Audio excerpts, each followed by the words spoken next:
என்ன தெய்வ பிள்ளைகளே, கர்த்தராக மகிமைப்படும்படிக்கு இயேசு வாழ்கிறார் சபையில் வருகிற தீர்க்க தரிசன சத்தத்தை கேட்பதற்காக வந்திருக்கிற தெய்வ பிள்ளைகள் ஒவ்வொருவரையும் இயேசு கிறிஸ்துவின் நாமத்தினாலும் இயேசு வாழ்கிறார் ஊழியத்தின் சார்பாகவும் பார்த்துகிறேன், வரவேற்கிறேன்.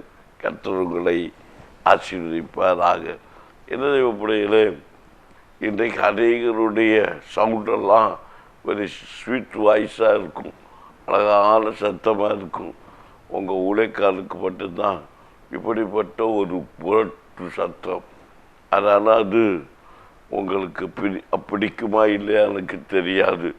ஆனால் கர்த்தரின் வாயிலிருந்து பேசுகிறதை நீங்கள் அறிந்து கொள்ள முடியும். தொடர்ந்து வசனத்தோடு வார்த்தையோடு ஆமென் வேறுபாடு ஜீவிதம் ஜீவிக்க வேண்டும் என்றால் எப்படி நடந்து கொள்ள வேண்டும் என்கிற ஆலோசனையை நான் ஒரு பாரமாக நான் உங்களுக்கு கொடுத்து கொண்டிருக்கிறேன். ஆமென். தெய்வ பக்தி உள்ள ஒரு மனுஷன் வேறுபாடான ஆமென் எப்போது ஜீவிதத்தை கற்றுக்கொள்ள வேணும் என்று வேறுபாடு என்கிற தலைப்பில் நான் செய்தியை கொடுத்து கொண்டிருக்கிறேன். கருதலாளர் நம்ம கடைசியாக வாசித்த வேத வசனம் பண ஆசை 1 தீமோத்தேயு ஆமீன் 6ஆம் அதிகாரம் 10-11. பண ஆசை எல்லா தீமைக்கு வேறாக இருக்கிறது. அவர் அதில் சிலர் இச்சித்து விசுவாசித்து விட்டு வழி விலகி அநேக வேதங்களாலே தங்களை உருவ குத்தி கொண்டிருக்கிறார்கள். நீயோ தேவனுடைய மனுஷனே, இவைகளை விட்டோடு நீதியையும் விசுவாசத்தையும் அன்பையும் பொறுமையும் சார்ந்த குணத்தையும் அடையும்படி நாடு. பார்த்தீங்களா, யாரை குறித்து சொல்றாங்க? தெய்வ மனுஷனே. அப்போ இதில் இந்த வசனத்தோட காரியத்தை நம்ம கண்டுகொள்ளணும். ஊழியக்காரனுக்கு எழுதப்பட்டிருக்கிறது, அப்போ ஒரு விசுவாசிக்கு எழுதப்பட்டிருக்கிறது, ஒரு ஆவிக்குரிய பிள்ளைகளுக்கு தான் இந்த வசனத்தை எழுதி வைத்திருக்கிறது நாம் பார்க்க முடியும். ஆகையதான் இந்த வேறுபாடு பரிசுத்தம் இதை நான் அதிகமாக ஊழியக்காரர்கள் போதிக்கிறது போல பாவித்து போதிக்கிறேன். அதே ஆவிக்குரிய வாழ்க்கை வாழ்ந்தா ஒரு முழு இஸ்லானை எடுத்தா பெத்தேவஸ் கூட்டத்துக்கு போனால் வியாதி மாறும், நோய் மாறும், என்னது பலவீனங்கள் மாறும், கடற்பாறை மாறும், கஷ்டம் மாறும், எல்லாம் அப்படி. அதனால போய் ஞானஸ்தானம் எடுத்து ஆவிக்குரிய கூட்டத்துக்கு போனால் தான் ஆமீன் நமக்கு ஆசீர்வாதம் கிடைக்குன்னு நினைக்கிறாங்க. அது தவறான காரியம். தேவப்படைகளையும் நாம் ஆண்டோருக்கு பிரியமான ஒரு பிள்ளையாக, ஒரு விசுவாசியாக, விசுவாச வாழ்க்கையை ஒப்புக்கொடுக்கிற பிள்ளைகளாக ஆவிக்குரிய ஜீவிதம் ஜீவிக்கிற பிள்ளைகளை தான் ஆவிக்குரிய பிள்ளைகளை விசுவாசி என்று கூறப்படப்படுகிறது. இன்று கிறிஸ்தவன் என்று சொல்லிக்கொண்டு நம்ம வாழ்கிறோம்.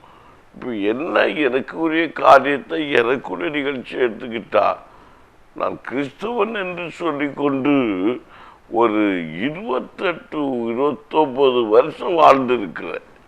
கிறிஸ்தவனாக 29 வருஷம் நான் வாழ்ந்து எனக்கு எந்த நன்மையும் கிடையாது, எந்த ஆசீர்வாதமும் கிடையாது, எந்த நாளும் எனக்கு சமாதானமும் கிடையாது, என் குடும்பத்தில் ஆசீர்வாதமும் கிடையாது. ஆனால் உண்மையில் பயபக்தி உள்ள ஒரு கிறிஸ்தவனாக வாழ்ந்தேன். என்னுடைய தகப்பனார் நல்ல ஒரு பாரம்பரிய சபையில் நல்ல ஒரு டீக்கனாகராக இருந்தார். ஆனால் அவர்களுக்குள்ளும் ஒரு மாற்றம் கிடையாது, வேறுபாடு உள்ள ஜீவிதம் கிடையாது. எனக்குள்ளும் ஒரு வேறுபாடு உள்ள ஜீவிதம் கிடையாது. எங்கள் அண்ணா கூட ஒரு வேறுபாடு ஜீவிதம் கிடையாது. என்னுடைய அண்ணங்க ரெண்டு பேருக்குள்ளும் வேறுபாடு ஜீவிதம் கிடையாது. எங்கள் அக்காவுக்கும் வேறுபாடு உள்ள ஜீவிதம் கிடையாது. எங்கள் அம்மாவுக்கும் வேறுபாடு உள்ள ஜீவிதம் கிடையாது. அப்போ ஒட்டுமொத்த குடும்பமே வேறுபாடு உள்ள ஜீவிதம் இல்லை.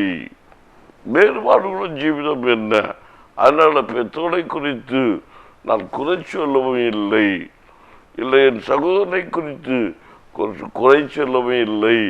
என் சகோதரை குறித்து நான் குறை சொல்லவும் இல்லை, என்னுடைய முந்தின வாழ்க்கையை குறித்து நான் குற்றப்படுத்தவும் இல்லை. என்னுடைய ஞானக்குறவினாலே நான் இதை செய்து வந்தேன் என்று சொல்வது அது உண்மையான சத்தியம் அதான் என்பதை நான் புரிந்து கொள்ளணும். அதனால் அநேகர் சொல்லுவாங்க, தன் தகப்பன் கொண்டு விலைக்கிட்டு நடக்கிறான், ஏன்னா அவன் டீக்கர் ஆகிட்டே அவரை குறை சொல்லி புடைப்படுத்தலாம் அப்படின்னு நினைப்பாங்க. அந்த வார்த்தைகள் நீங்கள் எச்சரிக்கையாக பிரயோஜனப்படுத்த வேண்டும். சில சாட்சி சொல்லும்போது தன்னுடைய தகப்பன் குறைவுள்ளதாக இருக்கலாம், சகோதரர் குறைவுள்ளாக இருக்கிறார்கள், நண்பர்கள் குறைவுள்ளாக இருப்பார்கள். இதையெல்லாம் குறித்து நீங்கள் எச்சரிக்கையாக இருக்கணும். அப்படி குறையில்லை, அது நிறைவாக அன்றைக்கு நாம் நடந்த வாழ்க்கையில வேறுபாடு இல்லாத ஜீவிதம் கிறிஸ்தவராக இருந்து கொண்டு அப்படி நடக்க நிமித்தம் தான் நம்முடைய வாழ்க்கை நம்ம மேன்மை காணவில்லை என்பதை நான் உங்களுக்கு சொல்லிக் கொடுக்கிறேன். அப்போ விசுவாசத்தை, அன்பையும் பொறுமையோடு நாம் சாந்த குணத்தையும் அடைய நாடுபடி எச்சரிக்கையாக இருக்கணும். அது இது கொஞ்சம் கூட நம்ம வாழ்க்கையில் கிடையாது. அதைத்தான் நான் உங்களுக்கு சொல்ல வந்த என் குடும்பத்தை குறித்து. அது என்னைக்கு கிறிஸ்துவுக்குள் வந்துவிட்டேனோ, மூலிகை ஞானஸ்நானம் எடுத்து பிதா குமார பரிசுத்தாவி நாமத்தினாலே ஞானஸ்நானத்தை பெற்று ஆவிக்குரிய வாழ்க்கையில் வந்துவிட்டேனோ, கர்த்தரின் கரத்தை பிடித்தார். அதுவரை கிறிஸ்தவ வாழ்க்கை தான். அதை நான் அப்போ குடிக்கிற ஒரு மனுஷன் தான் வாழ்ந்தேன். அதுக்கப்புறம் என்னுடைய வாழ்க்கையில் படிப்படியாக, ஏன்னா எனக்கு கருத்தை பிடிச்சிருக்க யாரு? இயேசு. அவர் நம்ம அவரை கருத்தை நம்ம பிடிச்சிட்டா விட்டுட்டு ஓடிடுவோம். அவர் நம்ம கருத்தை பிடிச்சா நம்ம ஓட மாட்டோம். அப்போ கிறிஸ்துவ அப்படின்னு சொல்லும்போது, கிறிஸ்துவனாக இருக்கும்போது நம்ம என்ன செஞ்சிருக்கோம்? அவரை கையை பிடிச்சிருக்கிறோம்.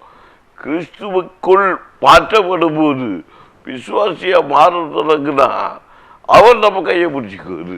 அதான் இங்கே விஷயம். அப்போ என்ன பார்த்து இது ரெண்டுக்கு என்ன அர்த்தம் அப்படின்னு நீங்கள் பார்க்கும்போது, அவருக்கு அவர் நம்ம கையை பிடிச்சிருந்தா அப்போ நமக்கு அடி கிடைக்கும். நம்ம அவர் கையை பிடிச்சிருந்தா நமக்கு அடி கிடைச்சா நம்ம கையை விட்டுட்டு ஓடிடுவோம். இவர் அடிக்கிறாரு, ஓடி தள்ளிடுவோம், ஏன்னா விட்டுருவோம் நம்ம. இதுதான் ரெண்டுக்கு வித்தியாசம். அப்போ நஷ்டப்படும் போது, இழப்பு வரும்போது, கஷ்டப்படும் போது கிறிஸ்துடைய அன்பை விட்டு மனுஷனை நாடி ஓடி போயிடும். அது நிமித்தம் தான் கிறிஸ்துடைய நன்மையை, கர்த்தருடைய ஆசீர்வாதத்தை பெற்றுக்கொள்ளாமல் உலகத்து மனுஷனை நம்பி, உலகத்து அதிகாரத்தை நம்பி, உலகத்துடைய ஆள்கைகளை நம்பி நாம் ஏமாந்து விரக்தி அடைந்து மாண்டு மடிந்து விடுகிற ஜனம் இந்த தேசத்தில் அதிகமாக இருக்கிறது என்று சொல்லி நான் உங்களுக்கு புத்தி சொல்லுகிறேன். மற்றொரு நம்புகிறோம், மற்றொரு நம்புகிறோம். அப்போ இயேசு நமக்குள்ள ஆவிக்குரிய வாழ்க்கைக்குள்ள வந்தாச்சுன்னா இயேசு நம்ம கையை பிடிச்சிக்குவார். என்னப்பா நீ என்னமோ இயேசுல கையை பிடிச்சி நடத்துகிற மாதிரி நீ சொல்றியா அப்படின்னு கேட்காதீங்க. உண்மை அதுதான், இதுதான் சத்தியம். அவர் கையை பிடிச்சிக்கிட்டாரு. அப்போ இயேசு கிறிஸ்து பாருங்க, யோவான் சாவட்டத்தை ஞானஸ்நானம் பெறும்படி போகும்போது யோர்தான் நதிக்கரையில் ஒரு அற்புதம் நடக்குது, ஒரு விடுதலை உண்டாகுது. ஐயோ அப்பா நீ உலகத்தை வச்சுக்க, எனக்கு ஞானஸ்நானம் கொடுக்குற, ஆமே எனக்கு நீ ஞானஸ்நானம் போடலாமான்னு கேட்குறாரு. அப்போ இவர் சொல்றாரு, சகல சிஸ்டாகமும் சகல காரியங்கள் நிறைவேறும்படிக்கு எனக்கு இடம் கொடுக்கிறார். அப்போ இவர் இடம் கொடுக்கிறாரு. அப்போ வாங்க அப்படின்னு அவர் முக்கிறார். அவருக்கு தகுதி எது? அவர் நான் ஒரு புதிய கற்பனைக்கு நேராய் போகும்படிக்கு அவர் அங்கீகாரம் கொடுக்கிறாரு. யோவான் ஸ்நாபகன் வழியை ஆயத்தப்படுத்தும்படிக்கு. அப்புறம் உடனே பரலோகம் திறக்கிறது. அவன் பரிசுத்த ஆவிய புறாவை போல இறங்கி வருகிறார். புறாவை போல நம்ம இன்னும் ரூபம் என்று இன்னும் சொல்லுவோம். ஆனால் புறாவை ஆண்டோர் அங்கே அந்த இடத்துல பைபிளில் காட்டியிருக்குங்க. எனக்கு தெரியாது, நான் தெரிஞ்சே சொல்கிறேன். அது எழுதியிருக்கிறத சொல்றேன். புறாவை போட்டு இறங்கி வந்தார். இதுக்கு பல விளக்கங்களை நம்ம கொடுக்கலாம். அப்போ ஞானசாமி எடுத்த உடனே அது அடையாளம் என்ன? கள்ள கபடமற்ற அந்த கத்து நம்ம வாசம் செய்ய கருத்தை பிடித்து கொண்டிருக்கிறார். நம்ம கூட வந்துட்டேன் அப்போவே. அப்போ உடனே என்ன சொல்லுது? அந்த பாரத்தில் வருகிற பரிசுத்தாவியானவர் பேசுகிற வார்த்தை புறாம் வாயிலிருந்து பேசுகிற வார்த்தை மூலமாக பேசுகிறது. இவர் என்னுடைய தேவகுமாரன், இவருடைய வார்த்தை செவி கொடுங்கள். உடைத்து ஒரு தரிசனம் எனக்கு கொடுக்கப்பட்டது. ஒரு மனுஷன் இடத்துல ஒரு உடைக்காரர் சொல்வது போல, நீங்க என்ன சொன்னாலும் இந்த தேசம் கேட்பதில்லை. ஆனா பலர் தகப்பன் சொல்கிற வார்த்தை என்ன சொன்னார் தெரியுமா? ஆண்டவர் மூலிகை ஸ்நானம் எடுத்து வரும்போது ஆமீன் என்ன சொன்னாரு? நேசகுமாரனுடைய வார்த்தை செவி கொடுங்க. யார செவி கொடுக்கும் போது நீங்க ரசிக்கப்படுவீர்கள்.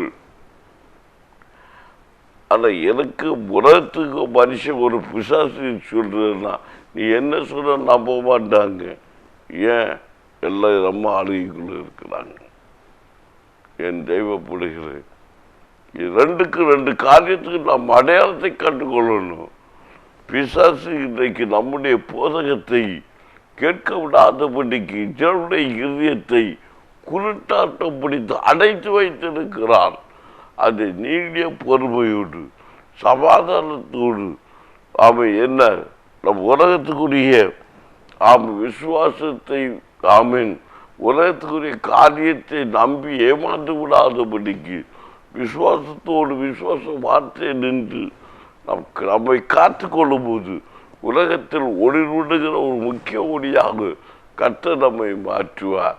எனக்கு இருக்கிற தேவப்படைகளே, கிறிஸ்துவன் என்று வாழாதபடிக்கு கிறிஸ்துவுக்குள் வாழும்போது கிறிஸ்துவ நம்ம கருத்தை பிடித்துக் கொள்ளுகிறார். பிடித்து கொள்ளும் போது சில அடிகள் கிடைக்கும், சில கஷ்டங்கள் வரும், சில நஷ்டங்கள் வரும், சில போராட்டங்கள் வரும், சில அவதூறுகள் வரும், சில நிந்தனைகள் வரும், செய்யாத பணிகள் நமக்குள் போடப்படும். இதையெல்லாம் உதறி தூசை தழுவி விட்டு கர்த்தருடைய விசுவாசத்தை விட்டு இங்கு சொல்லப்பட்டு இப்படிப்பட்ட கிரியைகளை விட்டு விலகி வேறுபாடான ஜீவிதம் நாம் ஜீவிக்கும் போது பொருளாசை விக்கிரகாராதி முரட்டாட்டோ தீசக்தி பணாசை விடுபட்ட கிரியைகளை விட்டு விலகி ஓடி ஆண்டோருக்கு பிரியமானபடி காத்திருக்கும் போது விசுவாசத்தையும் அன்பையும் பொறுமையும் சாந்தத்தையும் அடைம்படி நாடி ஓடும்போது கர்த்தர் நமக்கு அதை தந்து நம்மை மேன்மைப்படுத்துவார். ஆமீன், அல்லேலூயா. அதைத்தான் நமக்கு இந்த வேத பகுதி நமக்கு சொல்லப்பட்டிருக்கிறதை நாம் பார்க்க முடியும். ஒருக்கா கூட 1:26 அதிகாரம் 10-11 வசனத்தை வாசிக்கும் போது பல ஆசை எல்லா தீமைக்கும் வேறாயிருக்கிறது. சிலர் அதை இச்சித்து விசுவாசத்தை விட்டு வலுவி அநேக வேதனைகளாலே தங்களை உருவ குத்தி கொண்டிருக்கிறார்கள். நீயோ தேவனுடைய மனுஷனே, விசுவாசத்தையும் அன்பையும் பொறுமையும் சாந்த குணத்தை அடையும்படி நாடு. அடுத்ததாக வருஷத்தை நீங்க பாருங்க, 1 தெசலோனிக்கேயு 5 அதிகாரம் 22 வசனத்தை நாம் வாசித்து பார்க்கும்போது பொல்லாங்காய் தோன்றின எல்லாவற்றையும் விட்டு விலகுங்கள். தேவனுக்கு பிரியமில்லாத சுபாவமுடைய எல்லாவற்றையும் விட்டு விலகணும். அப்போ நம்ம யாருதான் நம்ம கூட இருக்க முடியும்? பொல்லாங்கான காரியம், தேவனுடைய வருஷத்துக்கு வார்த்தைக்கு மாறான காரியங்களை பிரசங்கிப்பதை விட்டும் நடத்துகிறதை விட்டும் நடத்துகிற கிரியைகளை விட்டும் விலக வேண்டும் என்று சொல்லப்பட்டிருக்கிறது. எனக்கு இருக்கிற தெய்வ பிள்ளைகளே, நாம் எச்சரிக்கையாக இருக்க வேண்டும். தாயின் தகப்பனையும் கனம் பண்ணாது ஒரு மனுஷனிடத்தில் போய் ஆலோசனை கேட்கக்கூடாது. அவன் எப்படி ஆண்டோருக்கு பிரியமான ஆலோசனை கொடுக்க முடியும்? தன்னுடைய மனைவியை, தன்னுடைய பிள்ளையை, பெற்றோர்களை நேசிக்காது ஒரு மனுஷனோட போய் ஆலோசனை கேட்கக்கூடாது. அவன் எப்படி சரியான ஆலோசனை நமக்கு தர முடியும்? தன்னுடைய பெற்றோருடைய வார்த்தை கேட்காத, தன்னுடைய பெற்றோருடைய நன்மதிப்பை பெறாது, பெற்றோருடைய அன்பை விரும்பாது ஒரு மனுஷன், ஒரு வாலிப மகனை இல்லை ஒரு வாலிப சகோதரியை நம்முடைய வாழ்க்கையில் ஒரு நண்பனாக வைத்துக் கொள்ளாதீர்கள். அது கூட உங்களை நாம் கண்டிப்பாக நரகத்துக்கு நேராக இழுத்து செல்லும். அதுதான் இந்த வேதவசனம் சொல்லுது, பொருளாய் தோன்றுகிற எல்லாவற்றையும் விட்டு விலகுங்கள், அப்படிப்பட்ட நட்பை விட்டு விலகுங்கள், அப்படிப்பட்ட அன்பை விட்டு விலகுங்கள், அப்படிப்பட்ட நடத்தல் பண்ணுற ஊழியக்காரர்களை விட்டு விலகுங்கள், அப்படிப்பட்ட விசுவாசியை விட்டு விலகுங்கள். எல்லா விசுவாசிகளும் அல்ல, சில சபையில் சில விசுவாசிகள் ஊழியர்களுடைய போதகத்தை குறை சொல்லி கொண்டிருப்பார்கள், சில விசுவாசிகள் குற்றப்படுத்தி கொண்டிருப்பார்கள், சில சபைகளிலே சில தேசங்களிலே எல்லாவற்றையும் குறை சொல்லி கொண்டிருப்பார்கள். இப்படிப்பட்ட ஜனத்தை விட்டு விலகுங்கள். சில சகோதரிமார்கள் தான் சொல்ற மட்டும்தான் மேன்மையாக சொல்லி கொண்டிருப்பார்கள். சில பக்கத்தில் பார்த்தீங்கன்னா எல்லாரும் குறை சொல்லிக்கொண்டே இருப்பாங்க, தனக்கு பிடிச்சதை மட்டும் ஓகோ என்று சொல்லி கொண்டிருப்பார்கள். இப்படிப்பட்டவர்களை விட்டு மாறுங்கள், வேறுபடுங்கள். அதே மாதிரி எவ்வளவு நன்மையான காரியம் நமக்கு ஒரு மனுஷன் செய்தாலும் தீமையான காரியத்துக்கு உடன்படாதிருங்கள். என்னுடைய தகப்பனார் செய்த ஒரே காரியம், என் தகப்பனார் செய்த தீமையான காரியம் என்ன என்று தெரியுமா? யாரானாலும் சரி, அவருடைய கேசு காரியத்துக்காக இருக்கலாம், ஒரு பிரச்சனைகள் வரும்போதும் மற்ற இடத்துல பிரச்சனை வந்து பாதிக்கப்பட்டு ஒரு வருகிற மனுஷன் முதலாவதாக எந்த மனுஷன் வந்து அவரை பற்றி கொள்கிறானோ முழுமையாக அவருக்கு சப்போர்ட் பண்ணி விடுவார். இங்குதான் பிரச்சனை உருவாகிறது. அவன் அநீதி செய்து வந்தாலும் அவன் வந்து அழும்போது அவருக்கு சப்போர்ட் பண்ணி விடுவது உண்டு. அந்த நீதி செய்த மனுஷனால் பாதிக்கப்படுகிறான். பாதிக்கப்படும் போது அவன் செய்கிற சாமீன் விடுகிற அந்த சாபம் இவருக்கும் பங்காகி தகப்பனார் பங்காகும். ஆமீன். தேவப்படையிலையும் அப்போ நாம் என்ன சொல்லுகிறோம்? என் தகப்பனார் சொல்லுவார், நான் எந்த பாவம் செய்யவில்லை, அவனை தவற பண்ணிக்கிட்டு வர்றான். ஒரு மனுஷன் தன்னுடைய மனைவியை கொண்டுக்கிட்டு அவன் வந்து என் தகப்பனாரை பார்த்து சொல்றாருவீங்களா, ஐயா நான் என்னுடைய குட்டி போதை நிமித்தமாக நான் இந்த மோசமான நிகழ்வு செய்து விட்டேன் என்று சொல்லி வைத்துக் கொள்ளுங்கள். ஐயோ என் பிள்ளை நான் இனி எப்படி யார் பார்ப்பாங்க, யார் காப்பாற்றுவாங்க அப்படின்னு சொல்லி வரும்போது அவருக்கு துணையாயிருந்து அவரை காப்பாற்ற முயற்சிப்பார் என்றால் அந்த பாவத்துக்கு என்ன உண்டாயிருக்கிறது? அதனால் ஒரு சாபத்திற்கு என் தகப்பனார் பங்காளியாய் மாற முடியும். என் தெய்வ பிள்ளைகளை அவன் ஒருவன் அடித்து கொண்டு வருவான், உதச்சிட்டு வருவான், கேஸ் கொடுப்பாங்க, அவங்க சப்போர்ட்டாக போவாங்க. இவன் இது செய்ய தவறு நிமித்தம் அநேகர் பாதிக்கப்படுறாங்க. அவங்க அழுகையில் பங்கு இவருக்கும் பங்காளி. அவை அநேக ரவுடிகளை இவர் பலப்படுத்தி கொண்டிருந்த காலகட்டம் உண்டு. என் தகப்பனார் எங்கள் அம்மா சொல்லுவாங்க, வேண்டாங்க, நமக்கு 3 பிள்ளைகள் இருக்கிறார், ஆண் பிள்ளைகள், இவர்களுக்கு வாழ்க்கை பாதிப்பாகும். இப்படிப்பட்ட பிள்ளைகளுக்கு நீங்கள் அவங்களை சீர்திருத்த வேண்டிய நீங்கள் இப்படி செய்யக்கூடாது, அவங்க நீ இப்படி செய்யாத நான் வரமாட்டேன் என்று சொல்லணும் என்று சொல்லி நாம் எச்சரிக்கை நீங்கள் கொடுங்கள்.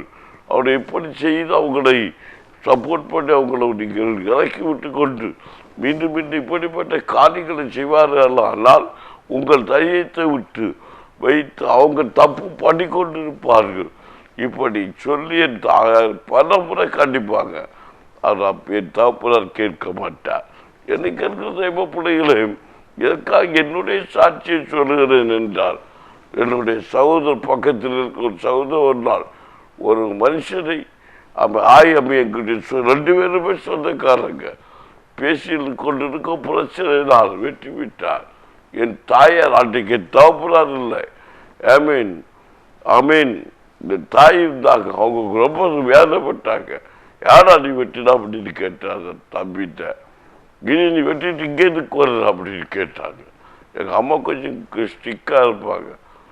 பாலச்சிவது போல வெட்டி கட்டி வெட்டி விட்டு நீ வந்து இங்கே தாத்தான் வந்து நிற்கிறாயே என்று சொன்னார்கள்.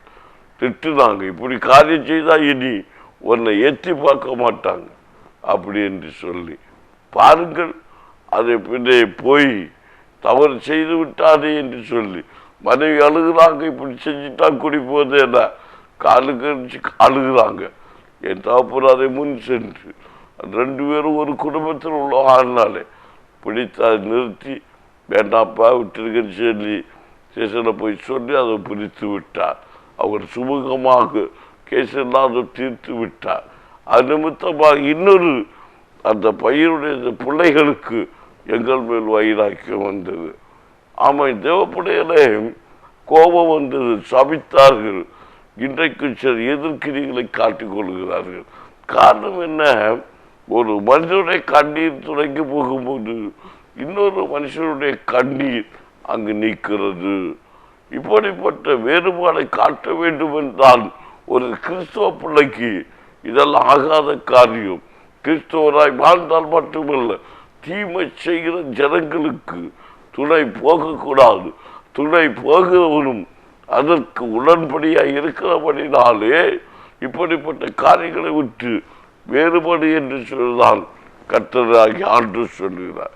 அடுத்தது நாங்கள் எல்லாம் ஜெபிக்கலாம். ஆண்டவராக பாவம் செய்து நான் எந்த பாவம் தவறு தான் செய்ததாகவே என் வாழ்க்கையில கிடையாது. நான் எந்த தவறுமே செய்யவில்லை என்று நினைப்பேன். நான் செய்ததெல்லாம் ஆண்டவருக்கு சமூகத்தில் பார்த்து கொள்ளப்படும். யாருக்கு தீங்கு செய்ததே கிடையாது. ஆனால் எங்கள் பகுதியில் நான் யாருக்கிட்டே நல்ல காரியத்தை நான் பெற்றுக்கொண்டதும் கிடையாது. அதை பெறவில்லை என்று சொல்லவும் முடியாது. ஆனால் இப்போது பெற்றுக்கொள்ளுகிறேன். கைகளை தட்டி தேவனை மகிமைப்பட்டு ஏன் இயேசு எனக்கு வந்த பிற்பாடு கர்த்தர் என்னை ஆசீர்வதித்தார். எனக்கு விளக்கமாக இன்னும் சொல்ல முடியும். என் தேவைப்படுகிற இன்று நேரம் போய்விட்டது. ஆகவே நாளைய தினத்திலும் இந்த வசன பகுதியோடு இருக்கு கர்த்தர் சித்தமான என்னுடைய காரியத்தோடு என் குடும்ப காரியத்தோடு சாட்சியாக உங்களுக்கு இந்த வேறுபாடை குறித்து நான் காட்டித்தர முடியும். ஒவ்வொரு மனுஷனுக்கும் இப்படிப்பட்ட வேதனைக்குள் கலக்கத்துக்குள்ளே சாபத்துக்குள்ள முங்கி கிடக்கிறாங்க. நீங்கள் விடுதலை பெற வேண்டும் என்பது என்னுடைய நோக்கமும் லட்சியமும். அதுதான் என்னுடைய ஆலோசனை. அல்லேலூயா. என்ன தேவப்படுகிற எப்படிப்பட்ட பாவமும் எப்படிப்பட்ட செக்க செவேல்னு இருக்கிற ஆமென் பாவியும் பாவத்தையும் கற்று பஞ்சை போல வெண்மையாக மாற்றுவார் என்று சொன்ன வார்த்தையின்படி கற்றுக்கிறே செய்வார். ஜெபிப்போமா? கண்ண முடியுங்க. இப்போதைக்கு வியாதினாலும் பலவீனத்தினாலும் போராட்டத்தினாலும் நிந்தனையினாலும் அவமானத்துக்கு கழிக்கலாம். கண்ண முடிக்க செவிப்போம். எல்லாவற்றையும் விடுதலை கொடுக்கிற பரலோக தகப்பனே, நாங்கள் இப்போ கண்ணீரோடு நிற்கணும், கதற நிற்கணும்.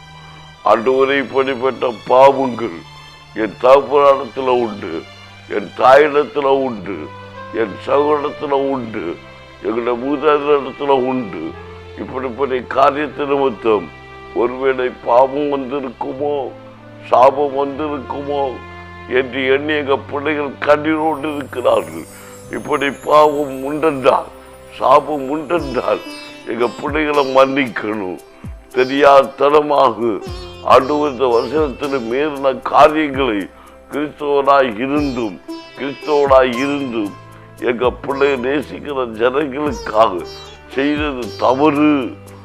இப்படி அநீதியான காரியங்களுக்கு வீட்டாம துணை போகாதபடிக்கு நீதியை தேடி ஓடத்தக்க சமாதானத்தை தேடி ஓடத்தக்க கர்த்தர் கிரியை செய்யணும். தகப்பனே, நீதிக்கு மாறான காரியத்தை எங்கள் ஜனங்கள் செய்யாதபடிக்கு தன்னுடைய சொந்த ஜனம் என்று பார்த்து இல்லை சொந்த ஜாதி என்று பார்த்து ஆண்டவரை எங்கள் பிரியமானவர்கள் என்று பார்த்து கர்த்தருக்கு பிரியமில்லாது கர்த்தருக்கு இஷ்டமில்லாது காரியத்தை செய்வதற்கு எங்கள் ஜனங்கள் துணியாதபடிக்கு, விசுவாச பிள்ளைகள் துணியாதபடிக்கு பிறரை குற்றப்படுத்த பாதுகாத்துக் கொள்ளும் இயேசுவின் நாமத்தில்.